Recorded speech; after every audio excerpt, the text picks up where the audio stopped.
today here. I'm going to talk about the reception of Goethe's Faust, Faust I, which was a very difficult play for very many reasons I will not go in. So its reception was through images, and particularly the many transformations of this 26 prints set I'm going to talk about. The origin of this is 26 engravings published by Dresden artist Moritz Retsch in 1816. He was one of the first to do a long series on Faust, episode-like, without captions, as a very early strip cartoon. And he's now forgotten, but he created a great craze around this object, because he did his engravings in outline, Flaxman-like, and there was a public for it. The public linked outlines to poetry and great drama, so they became extremely popular, and they traveled from one country to the next. So here we have, I have to ask you first to make an effort of the imagination, because we do not have the very original object. The original was a tiny portfolio, either in yellow or in buff color, and inside there was a little brochure with Faust passages, an introduction which made Faust a guide in life, and these 26 prints with very, very short margins, because it was the Napoleonic Wars and there was shortage of paper, simply strung together on one side. And they spread like wildfire. They were brought into England by a very clever bookseller of German origin, Goethe, and you can see here two examples of the first editions, this one and that one. This is already the second edition with larger margins, as you can see, because they were very prized. Goethe actually brought in the original ones, and he was in fierce competition with London print seller and bookseller, Boosey, who brought out 1 year later already copies of these engravings. The copies came out in 2 batches with text, and the general idea behind this, of which you will see many variations, the general idea about this is that the reception of the play was difficult. Literary translation was particularly difficult, and the spreading of these outlines and their copies boosted actually the creation of the very first English translation of the play, which would come out only in 1833, so many years later. The copies by English engraver Henry Moses came out in 2 batches, followed by 2 batches of text, and it is difficult to reconstitute this history. This is why you have to look at many copies and see, hoping to find what was the original. Actually, you can see here that there are 2 title pages, one for the text, the other one for the images, and in other versions here it's nearly the same, not quite, nearly the same, with one part of the text which is loose in the volume, large paper edition, and already this comes from the Douce collection. And I don't know if you know about Douce, but he loved putting different things together, and this is a very good example of such practice, because he introduced actually a 27th engraving, which has nothing to do with Retsch, but was presented as an original work by Henry Moses, the copyist, and it is again a copy of a different German artist who is Peter von Cornelius, much better known than Moritz Retsch. So, at the very origin of all this, Boosey developed a very clever strategy. Not only rival Goethe, but flood the market with products. So he used now and again these copies by Henry Moses to create actually a basis through which Goethe's play was received by the public. And in order to do this, he multiplied the images. So we had the 26 copies stemming from Retsch. He added this frontispiece from Cornelius, and then he created a circular ornament of neoclassic obedience and fashion.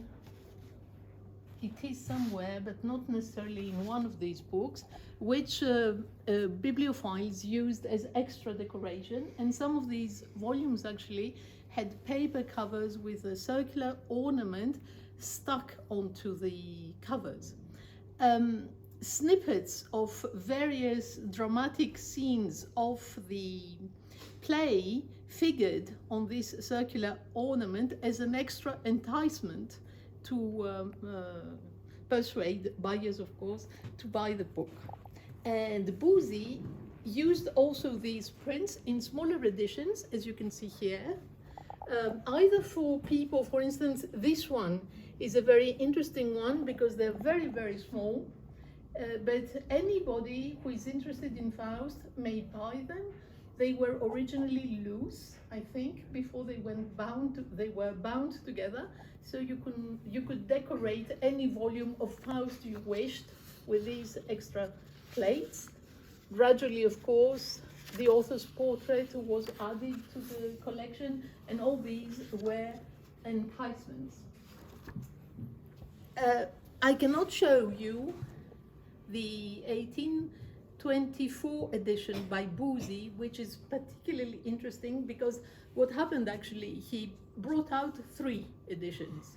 1820, 1821, the second one already with additions, and the third one in 1824, which was very standardized. The typeset had been changed. The text became particularly short in terms of pages, and the images gained extreme importance. It was actually, it had this particular edition, a kinetic quality in it, as if you flipped through the pages and saw one image after the other. The great advantage of it is that it became quickly stereotyped. So Boosey commercialized it, actually sold it to other publishers. And here is a particularly interesting example of somebody who is called Lumley, another publisher, who bought this stereotyped edition to add to it the fragments of Faust translated by Percy Bysshe Shelley, who was particularly interested in the play.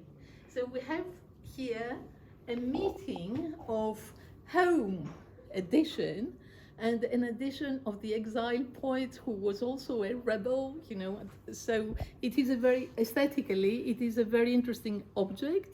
Every copy I have seen of it is different in the sense that the interleaved plates, so you have 26 interleaved plates, and of course your choice for a frontispiece is very large.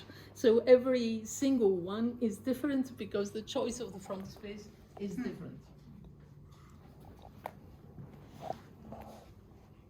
We have here, for comparison reasons, 2 examples of what happened in France.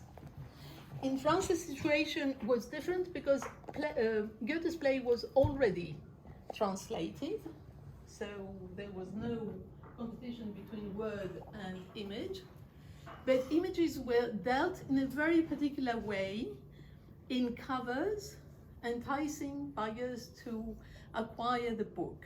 Here is a very small edition for very precise reasons. It came out in a craze for Faust in theatre, so you could buy this little book, slip it in your pocket or put it in your pouch, go to the theatre and compare actually the costumes and the sets with the prints, because the prints served as a model. Gretchen's bedroom, for instance, was a template from Retsch for something like over a century in theatre. So if you have time to look at this cover, you will see that snippets of 3 different engravings have been brought together to create a dramatized cover for it to become a very interesting book. And here,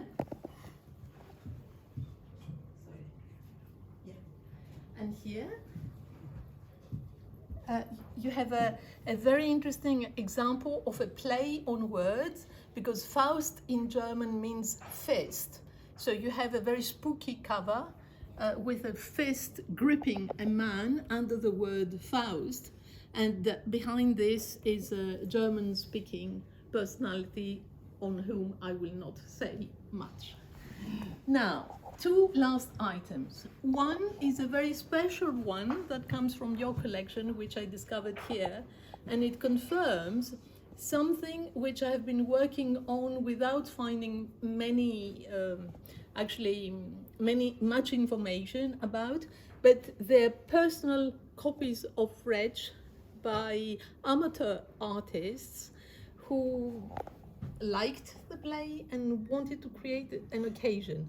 This one is particularly interesting because it is done by a young woman, probably, called Alice Mary. It is signed, and she has picked out only the Gretchen plates.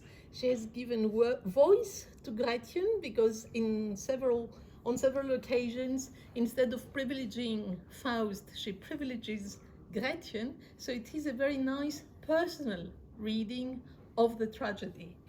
And I will conclude with this last edition of Retzsch's. It's in nearly original state. It's his outlines for Faust II, and you can see here an example of what the original looked like. So you had a wrapper like this with colorful flaps, the prints, and a small introduction separate. Now this one is particularly interesting because it was commercialized in England. So you have 2 title pages, one in German, one in English, and it is an object on which 2 countries meet. Thank you very much.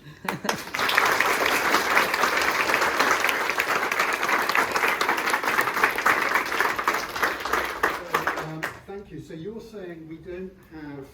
Yeah, if you can hold that up. That stands at the beginning of this tradition.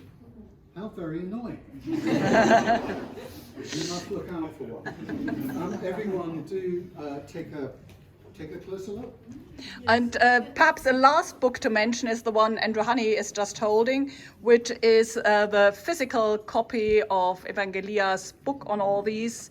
And it's open access online, so you can peruse it as a PDF for free, but it's quite a haptic experience as well.